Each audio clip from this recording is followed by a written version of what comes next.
वालेकुम नाज़रीन, एक नई वीडियो में खुश आमदीद। क्विक एंड इजी रेसिपी आपके साथ शेयर करने वाली हूँ चिकन चीज़ी की। इसके लिए मैंने लिया है 250 ग्राम से 300 ग्राम के करीब मैंने बोनलेस चिकन लिया था और उसके पतले पतले मैंने स्लाइस बना लिए थे। स्लाइस बनाने के बाद सबसे पहले हमने जिस चीज़ का इसके अंदर इस्तेमाल करना है वो है काली मिर्च का पाउडर।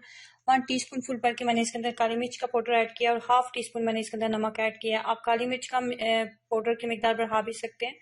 हाफ टी स्पून नमक ऐड करेंगे। अब यहाँ पे आप मजीद मसाले भी ऐड कर सकते हैं, जैसे चाट मसाला, चिली फ्लेक्स आप ऐड कर सकते हो या फिर आप इसके अंदर सोया सॉस ऐड कर सकते हो। लेकिन ये नमक और काली मिर्च के साथ भी सुपर टेस्ट बन जाता है, इसका बहुत ज़बरदस्त टेस्ट है। बच्चों को चिकन खाने में बहुत पसंद होता है और कुछ घर के खाने से हट के अगर बच्चों को मिले तो बहुत शौक से खाते हैं। तो आप बच्चों के लिए इस रेसिपी को ट्राई कर सकते हैं। उसके बाद मैंने लिया था चिकन का एक स्लाइस, उसके अंदर मोज़रेला का एक पीस डाला था, मोज़रेला चीज़ का। मोज़रेला चीज़ आपको किसी भी बेकरी शॉप से आराम से मिल जाएगी। मोज़रेला चीज़ इसके अंदर ऐड करते जाएंगे और टूथपिक की मदद से इसको इस तरीके से बंद कर देंगे। उसके बाद ये हमने करनी है इसके ऊपर अंडे की कोटिंग और ब्रेड क्रम्स की कोटिंग करते जाएंगे।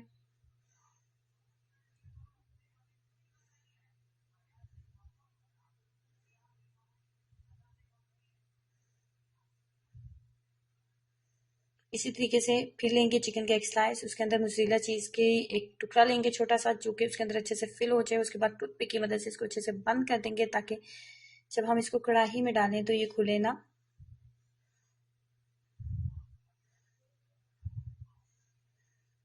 उसके बाद अंडे की करनी है कोटिंग और ब्रेड क्रम्स की कोटिंग करेंगे। ये बिल्कुल भी नहीं खुलेगा क्योंकि अंडे की कोटिंग हो गई है, इसके ऊपर मज़ीद ब्रेड क्रम्स की भी हो चुकी है, तो अब ये बिल्कुल भी नहीं खुलने वाला। अब हम जाने वाले हैं जी किचन में जाएंगे और रखेंगे लेंगे एक अदद कढ़ाई और उसके अंदर मैंने डाला था घी। हाई फ्लेम के ऊपर इसको अच्छे से मैंने गर्म कर लिया। उसके बाद फ्लेम को कर देंगे मीडियम, मीडियम से भी थोड़ा सा आप कम कर दें और इसको इसके अंदर डालते जाएंगे क्योंकि चिकन जो है वो मैरिनेट नहीं हुआ था, इसलिए कुक होने के लिए इसको 5 से 6 मिनट हम देंगे ताकि अंदर तक अच्छे से कुक हो जाए।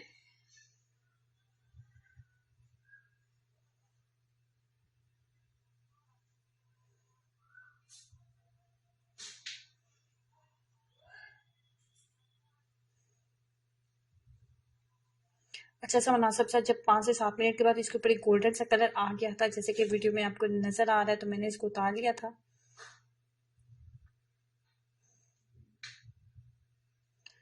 तो ट्राई कीजिएगा इस ज़बरदस्ती रेसिपी को और अपना एक्सपीरियंस शेयर करना मत भूलें। नीचे दिए गए रेड बटन पर क्लिक जरूर करें ताकि आप इस चैनल का हिस्सा बन सकें, इस चैनल को सब्सक्राइब कर सकें। बहुत ज़्यादा मज़ेदार रेसिपी है चिकन चीज़ी की रेसिपी। ट्राई करें और अपना एक्सपीरियंस जरूर शेयर करें। वीडियो को लाइक करना और चैनल को सब्सक्राइब करना मत भूलें। अल्लाह हाफिज़।